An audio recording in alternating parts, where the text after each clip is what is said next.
नमस्कार। आज मैं आपको एक कहानी सुनाने जा रहा हूँ जिसका नाम है कर्मों का फल। एक तपस्वी था। वो अपनी तपस्या से उठा। वो सीधा राजा के दरबार गया। उस टाइम राजा अपने घोड़ों के तबेले में था। तो तपस्वी जब जहाँ मांगने गया तो राजा को के घोड़े के तबेले में था। उसका मूड भी कुछ ऐसा ही था। तो तपस्वी ने जब कुछ मांगा तो राजा ने क्या किया, कौन सा कर्म कमाया, उसने वहां घोड़े के तबेले में से घोड़े की लिद उठाई, उसकी झोली में डाल दी। तपस्वी बिना कुछ कहे अब जंगल में चला गया। फिर वो जहां वहां जाकर तपस्या करने लगा। कुछ समय के बाद जब राजा शिकार खेलने जंगल में गया, वहां उसने क्या देखा भी लिद, घोड़े की जो लिद होती है उसका इतना बड़ा ढेर कहाँ से आ गया। राजा ने सोचा तो जहाँ घोड़े जरूर होंगे, तो देखते हैं शायद कोई अच्छा घोड़ा मिल जाए। तो जब वो कुटिया में अंदर जाकर पूछने लगा तपस्वी से भी, जहाँ इतना घोड़े का लेद का ढेर पड़ा है तो घोड़े कहाँ है। तो तपस्वी ने बताया, राजन ये वो लेद है जो आपने मुझे दान की थी। राजा बड़ा हैरान हो गया, नहीं मैंने तो आपको ये दान नहीं की। तो फिर तपस्वी ने बताया, मैं आपके जब राज्य में गया था, आप घोड़े के तबेले में थे, आपने मुझे दान की थी। क्योंकि जो इंसान दान करता है उसको 100 गुना मिलता है। 1 रुपया दान करेगा तो 100 रुपया मिलेगा, 100 रुपया दान करेगा तो 1000 मिलेगा। जो भी दान करता है वो बढ़ के ही मिलता है, कम नहीं मिलता। तो राजा बड़ा हैरान हो गया, ये मुझसे क्या कर्म गलती हुई। राजा को पछतावा हुआ भी अब मैं क्या करूँ। उसने उसके चरणों में गिर कर माफ़ी मांगी और बोला भी मुझे माफ़ कर दो, मुझसे गलती हो गई, अब इसका हल क्या होगा। तपस्वी ने कहा, ये तो तुम्हें खानी ही पड़ेगी, ये तो तुम्हें खानी ही पड़ेगी। दान की है या आपको दान मिलेगा।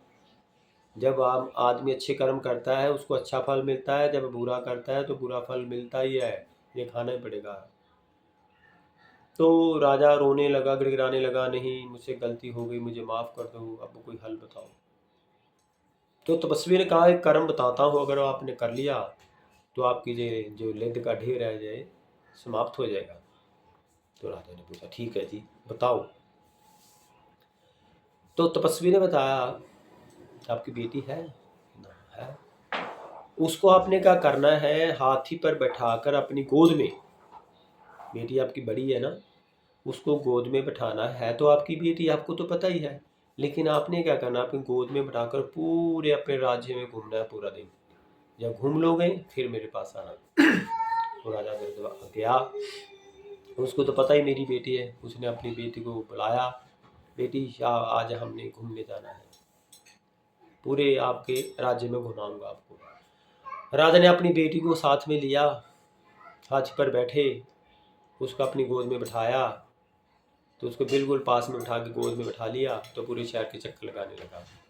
तो सभी लोग कहने लगे, वहाँ के राज्य के जितने भी लोग थे वो राज्य के बारे में बहुत गलत फलत बोलने लगे। कहने लगे, राजा का दिमाग खराब हो गया है, राजा क्या कर रहा है। कहने का मतलब है राजा की निंदा होने लगी। सभी राज्य उस राजा की निंदा करने लगा।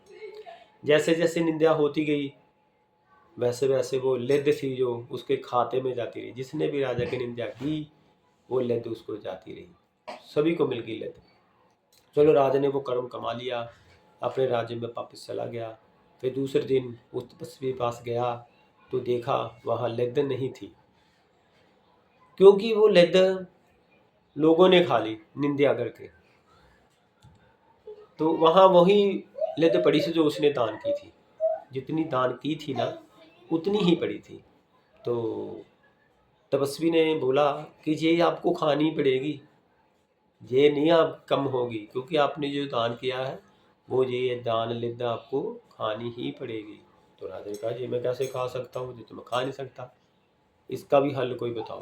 तो राजा ने थोड़ी विनती की। तो तपस्वी ने उसका भी हल बता दिया, उसको घर ले जाओ, आग में इसको जला लेना, जब राख बन जाएगी तो इसको थोड़ा थोड़ा रोज खाना।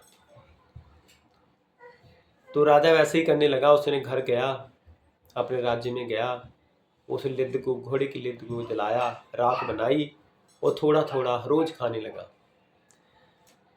तो कहने का मतलब आप समझ ही गए होंगे, जो इंसान के कर्म होते हैं ना, वो सबसे श्रेष्ठ माने जाते हैं। जो भी आजकल दुनिया में जो दुखी है, कष्ट में है, कष्ट मिल रहा है, उसके कर्मों का ही है और कुछ नहीं है।